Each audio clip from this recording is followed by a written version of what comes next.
Hello students. तो जैसे कि आपको पता ही है कि एग्ज़ाम की जो है डेट्स आ चुकी हैं, पुलिस का, पटवारी, लेखाकार और लेखपाल वाला। तो जिनका भी इनमें से कोई एग्ज़ाम है उनके लिए मैंने ख़ास तौर पे जो है एक पेपर की सीरीज़ शुरू की है जो सॉल्यूशन वाले दिए जाएंगे। ठीक है, हर दूसरे या तीसरे दिन दिया जाएगा। और दूसरा जीएस के टॉपिक फ़िलहाल शुरू कर रहे हैं इसमें। तो आज इसमें है गुप्त साम्राज्य से हम स्टार्ट कर रहे हैं। तो लूसेंट की बुक तो लगभग सभी के पास है और उसी से ही हम ये शुरू कर रहे हैं। तो इसको जब आप सुनोगे उसके बाद आप बुक भी पढ़ो तो आपको ये आसानी से याद हो जाएगा। ठीक है, गुप्त साम्राज्य क्या इसमें क्वेश्चन बन सकते हैं या पहले क्या क्या बने हुए ये भी मैं साथ में आपको बता दूंगा। ठीक है, तो गुप्त साम्राज्य का उदय जो है वो प्रयाग के निकट कौशाम्बी में हुआ था। और कौशाम्बी जो जगह है देखो उत्तर प्रदेश में, ये इसमें क्वेश्चन ये भी बन जाता है कौन सा स्थान ऐसा है जो जैन और बौद्ध धर्म दोनों का केंद्र है।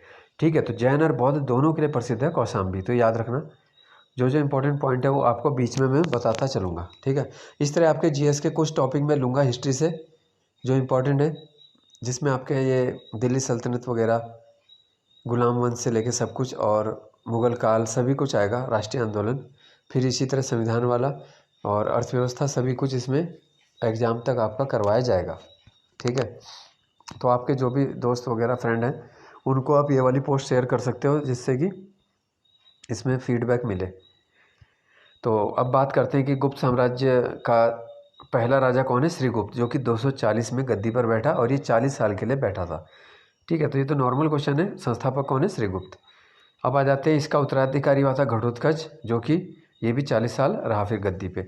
इसके बाद जो पहला महान सम्राट है वो गुप्त वंश का तीसरा राजा यानी कि चंद्रगुप्त प्रथम है। ठीक है, तो यहाँ से क्वेश्चन बनने शुरू होते हैं कि प्रथम गुप्त सम्राट जो महान है वो है चंद्रगुप्त प्रथम, जो कि 320 में गद्दी पर बैठा। अब यहाँ से इंपॉर्टेंट बनता है कि गुप्त संवत किसने शुरू किया, वो भी चंद्रगुप्त प्रथम ने ही किया। महाराजा धीराज की उपाधि लेने वाला पहला गुप्त सम्राट वो भी चंद्रगुप्त प्रथम है। और लिच्छवी राजकुमारी से किसने विवाह किया? कुमार देवी से, तो वो भी चंद्रगुप्त प्रथम ने किया। तो इस प्रकार से क्वेश्चन बन सकते हैं। फिर इसके बाद चंद्रगुप्त प्रथम का जो पुत्र आया इससे भी महान हुआ, वो था समुद्रगुप्त। समुद्रगुप्त को कई युद्धों का विजेता, जैसे 9 तो इन्होंने आर्यावर्त के राजाओं को और दक्षिणावर्त के 12 राजाओं को हराया। इस कारण से इसे समुद्रगुप्त को कहते हैं भारत का नेपोलियन। ठीक है, इसके अलावा परम भागवत, विक्रमांक, अश्वमेध कर्ता की उपाधि भी समुद्रगुप्त ने धारण की और इसको कविराज भी कहा गया। ठीक है, वीणा बजाते हुए जो है सिक्के भी जारी किए समुद्रगुप्त ने। ये विष्णु का उपासक था। तो ये सारे इसमें पॉइंट आ गए। इसके अलावा पूछा जाता है कि किसके प्रशंसा में प्रयाग प्रशस्ति या इलाहाबाद की प्रशस्ति लिखी गई। तो समुद्रगुप्त की प्रशंसा में ही इनके दरबारी कवि हरिसेन ने लिखी थी। तो हरिसेन का नाम आपको लिखना है। समुद्रगुप्त का मतलब दरबारी कवि है और हरिसेन ने ही इलाहाबाद प्रशस्ति लिखी। ठीक है, अगर अभी तक आपने नोट्स नहीं बनाए तो ये सुनने के बाद आप गुप्त काल के नोट्स बना सकते हो। तो इम्पोर्टेंट फैक्ट केवल लिखने हैं, जैसे बोलते हैं ना स्मार्ट स्टडी करनी है, केवल ज़रूरी चीज़ें ही पढ़नी है। ठीक है, तो ये प्राइमरी लेवल की वो है आपकी जो है लूसेंट से पढ़ाया जाता है। इसके बाद जो डीप लेवल के क्वेश्चन होंगे जो इससे भी ज़्यादा डीप लेवल के बनते हैं वो भी बताए जाएंगे। पहले केवल लूसेंट से रिवीजन करवा रहे हैं। ठीक है, तो महाराजा धीराज की उपाधि तो सबसे पहले देखो चंद्रगुप्त प्रथम ने ली थी। अब आता है परम भागवत की उपाधि लेने वाला पहला गुप्त शासक, ये था समुद्रगुप्त। तो ये भी ध्यान रखना है, छोटे छोटे क्वेश्चन है, इसमें क्या है कन्फ्यूजन हो जाता है। ठीक है, कि परम भागवत की पहले ली थी समुद्रगुप्त ने, जबकि महाराजा धीराज की चंद्रगुप्त फर्स्ट ने ली है। अब इसके बाद आ जाते हैं समुद्रगुप्त का जो पुत्र हुआ यानी उसका उत्तराधिकारी, वो था चंद्रगुप्त सेकंड, तो जो कि एक महत्वपूर्ण है। चंद्रगुप्त सेकंड 380 में राजगद्दी पर बैठा और इसी के समय फाहियान चीनी बौद्ध यात्री भारत पहुंचा। तो पूछा जाता है शक वंश के राजाओं को हराया था चंद्रगुप्त द्वितीय ने, इसलिए शकारी विक्रमादित्य भी कहते हैं। सबसे महान राजा पूछा जाएगा तो चंद्रगुप्त द्वितीय या विक्रमादित्य यही है। ठीक है, और इसने शक वंश को हराने के बाद चांदी के सिक्के जारी किए। तो पूछ सकते हैं किसके सिक्के जारी किए, चांदी के, सोने के, कौन से? तो चांदी के किए। अच्छा, अब आ जाते हैं चंद्रगुप्त द्वितीय के दरबार में जो है 9 रत्न भी थे, जिनमें से महाकवि हैं कालिदास, धन्वंतरी, छपणक, अमर सिंह, शंकु, बेताल घट, घट पर करपक, वर रुचि, ये प्रमुख है। ठीक है, वारामिहिर। तो ये सब आपको याद रखने। इसके बाद आ जाता है कि कुमारगुप्त। ठीक है, चंद्रगुप्त द्वितीय का उत्तराधिकारी कौन हो गया? कुमारगुप्त या गोविंद गुप्त। और कुमारगुप्त के द्वारा ही नालंदा विश्वविद्यालय की स्थापना की। तो ये क्वेश्चन आपको काफ़ी बार एग्जाम में आ चुका है। नालंदा विश्वविद्यालय की स्थापना की है कुमारगुप्त ने। और जो नालंदा विश्वविद्यालय को ध्वस्त किया था वो किया था बख्तियार खिलजी ने। ठीक है, अलाउद्दीन खिलजी के सेनापति बख्तियार खिलजी ने किया था। अगर कोई क्वेश्चन में गलती हो जाती है तो आप अपडेट कर सकते हो कि किसी में डाउट लग रहा है आपको। ठीक है, वैसे तो सामने से ये तो मैं सामने से बता रहा हूँ आपको। अच्छा, अब आगे देख लेते हैं। कुमारगुप्त का भी जो उत्तराधिकार है वो था स्कंदगुप्त, जिसने सुदर्शन झील का पुनरुद्धार किया। तो ये क्वेश्चन इनमें सीधे सीधे बनते हैं। सुदर्शन झील का पुनरुद्धार किसने किया? तो रुद्रदामन की जो बनाई हुई झील थी उसका पुनरुद्धार किया है स्कंदगुप्त ने। स्कंदगुप्त को इसके लिए भी जाना जाता है क्योंकि इसके समय हूणों के आक्रमण शुरू हो गए। तो किस गुप्त सम्राट के समय हूणों के हमले शुरू हुए थे? तो स्कंदगुप्त के समय में थे। अब आ जाता है अंतिम गुप्त राजा कौन था? ये था विष्णुगुप्त। अब आ जाते हैं इनके एडमिनिस्ट्रेशन। ठीक है, गुप्त काल में सबसे बड़ी इकाई थी देश, जिसको प्रशासक था गोपना। इसके अलावा भुक्ति होती थी, जिसे हम प्रांत बोलते हैं, जिसका शासक था उपरिक। प्रांत मतलब राज्य समझ लो, उपरिक हो गया जैसे राज्यपाल।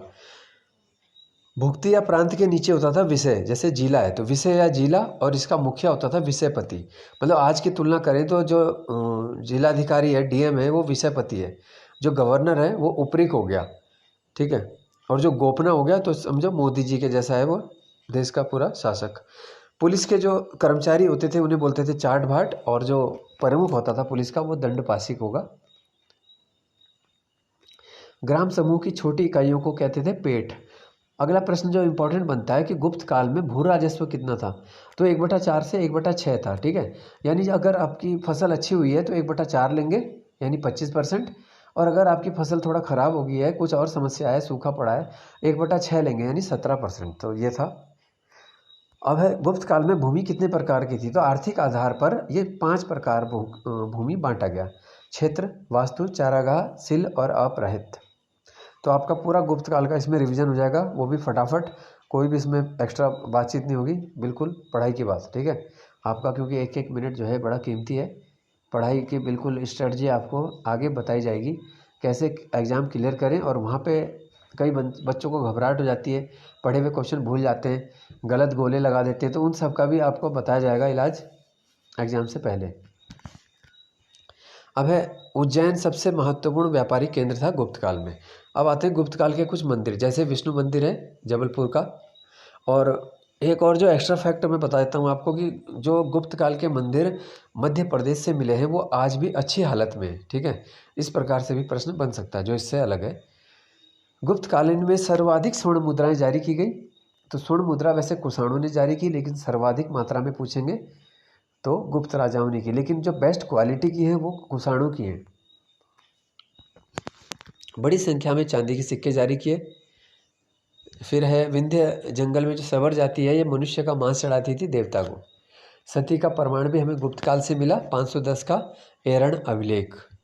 ठीक है, भानुगुप्त का अभिलेख है जिसमें किसी भोजराज नाम के व्यक्ति की मृत्यु पर उसकी पत्नी सती हुई थी। फिर आ जाती है वैश्यावृत्ति के बारे में कि महिला करती थी जो वैश्यावृत्ति का काम, उसको गणिका बोला, और वृद्ध वैश्या को कुटनी बोला गया। गुप्त राजा जो थे ये वैष्णव धर्म का पालन करते थे, और विष्णु का वाहन गरुड़ इनका राजकीय चिन्ह था। तो गुप्त काल का सीधा सीधा संबंध विष्णु से है। इसीलिए जो सबसे बड़े मंदिर मिले हैं, जैसे विष्णु का दशावतार मंदिर मिला है झांसी ललितपुर से, ये बेतवा नदी के तट पर है। बहुत इंपॉर्टेंट क्वेश्चन बनता है। ठीक है, दशावतार मंदिर भारत में एक ही मंदिर है जहाँ विष्णु के 10 अवतार एक साथ हैं, तो वो गुप्त काल का झांसी में है, आज का झांसी। और उस समय ठीक है देवगढ़ बोलते थे पहले, जिला ललितपुर में पड़ता है। अब है अजंता की जो गुफाएं हैं 29 में से 2 गुफा गुप्त काल की हैं, कौन सी? 16 और 17। अब आ जाते हैं अजंता की गुफाएं जो हैं वो बौद्ध धर्म की महायान से संबंधित है। पूछ सकते हैं हीनयान है या महायान है या वज्रयान है, तो 2 ही ब्रांच में से मेन याद रखना है आपको, महायान। गुप्त काल में बहुत सारे महान ग्रंथ लिखे गए। पंचतंत्र लिखा गया विष्णु शर्मा द्वारा। ठीक है, जो कि बाइबिल के बाद सबसे ज़्यादा प्रचलित है। और ये क्वेश्चन केबीसी में भी पूछा था। पंचतंत्र के 5 भाग हैं, मित्रभेद, मित्रलाभ, संधि विग्रह, लब्ध प्रणाश, अपरीक्षा, कारित्व। ठीक है, तो जो गुप्त काल था वो भारत का एक स्वर्ण काल भी कहते हैं, गोल्डन पीरियड था। और आज के हिसाब से भी हम देखें तो बहुत आधुनिक था वो। ठीक है, ये महर्षि वात्स्यायन द्वारा कामसूत्र जैसे ग्रंथ लिखे गए।